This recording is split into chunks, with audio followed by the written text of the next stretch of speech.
1 തിമോഥെയോസ് അദ്ധ്യായം 5. മൂത്തവനെ ഭർസിക്കാതെ അപ്പനെ പോലെയും ഇളയവരെ സഹോദരന്മാരെ പോലെയും മൂത്ത സ്ത്രീകളെ അമ്മമാരെ പോലെയും ഇളയ സ്ത്രീകളെ പൂർണ്ണ നിർമ്മലതയോടെ സഹോദരികളെ പോലെയും പ്രബോധിപ്പിക്ക. സാക്ഷാൽ വിധവമാരായിരിക്കുന്ന വിധവമാരെ മാനിക്ക. വല്ല വിധവയ്ക്കും പുത്രപൗത്രന്മാർ ഉണ്ടെങ്കിൽ അവർ മുൻപേ സ്വന്തം കുടുംബത്തിൽ ഭക്തി കാണിച്ച് അമ്മയപ്പന്മാർക്ക് പ്രത്യുപകാരം ചെയ്യുവാൻ പഠിക്കട്ടെ. ഇത് ദൈവസന്നിധിയിൽ പ്രസാദകരമാകുന്നു. സാക്ഷാൽ വിധവയും ഏകാഗിയുമായവൾ ദൈവത്തിൽ ആശവെച്ച് രാപ്പകൽ യാചനയിലും പ്രാർത്ഥനയിലും ഉറ്റുപാർക്കുന്നു. കാമുകിയായവളോ ജീവിച്ചിരിക്കയിൽ തന്നെ ചത്തവൾ. അവർ നിരപവാദ്യമാരായിരിക്കേണ്ടതിന് നീ ഇത് ആജ്ഞാപിക്ക.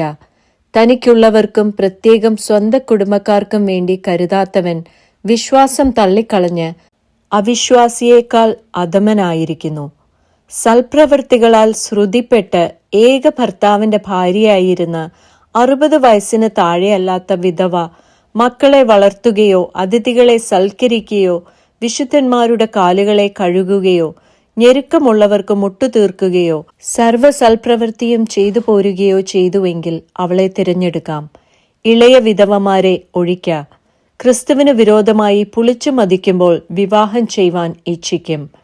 ആദ്യ വിശ്വാസം തള്ളുകയാൽ അവർക്ക് ശിക്ഷാവിധിയുണ്ട്. അത്രയുമല്ല, അവർ വീട് തോറും നടന്ന് മിനക്കെടുവാനും ശീലിക്കും. മിനക്കെടുക മാത്രമല്ല, വായാടികളും പരകാര്യത്തിൽ ഇടപെടുന്നവരുമായി അരുതാത്തത് സംസാരിക്കും. ആകയാൽ ഇളയവർ വിവാഹം ചെയ്യുകയും പുത്രസമ്പത്തുണ്ടാക്കുകയും ഭവനം രക്ഷിക്കുകയും വിരോധിക്ക് അപവാദത്തിന് അവസരം ഒന്നും കൊടുക്കാതിരിക്കുകയും വേണം എന്ന് ഞാൻ ഇച്ഛിക്കുന്നു.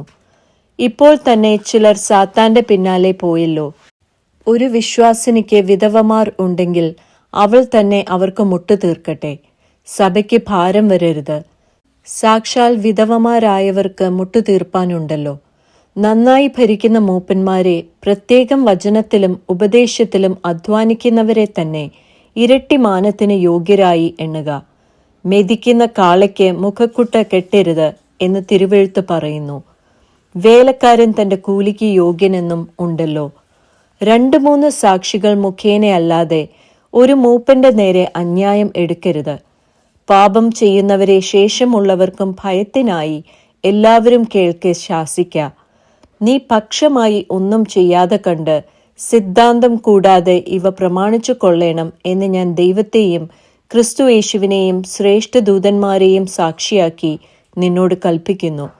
യാതൊരുത്തന്റെ മേലും വേഗത്തിൽ കൈവയ്ക്കരുത്. അന്യന്മാരുടെ പാപങ്ങളിൽ ഓഹരിക്കാരനാകുകയുമരുത്. നിന്നെ തന്നെ നിർമ്മലനായി കാത്തുകൊള്ളുക. മേലാൽ വെള്ളം മാത്രം കുടിക്കാതെ നിന്റെ അജീർണതയും കൂടെയുള്ള ക്ഷീണതയും നിമിത്തം അല്പം വീഞ്ഞും സേവിച്ചുകൊള്ളുക. ചില മനുഷ്യരുടെ പാപങ്ങൾ വിസ്താരത്തിനു മുമ്പേ തന്നെ വെളിവായിരിക്കുന്നു. ചിലരുടെ പാപങ്ങളോ ക്രമേണയത്രേ. സൽപ്രവൃത്തികളും അങ്ങനെ തന്നെ വെളിവാകുന്നു. വെളിവാകാത്തവയും മറഞ്ഞിരിക്കുകയില്ല.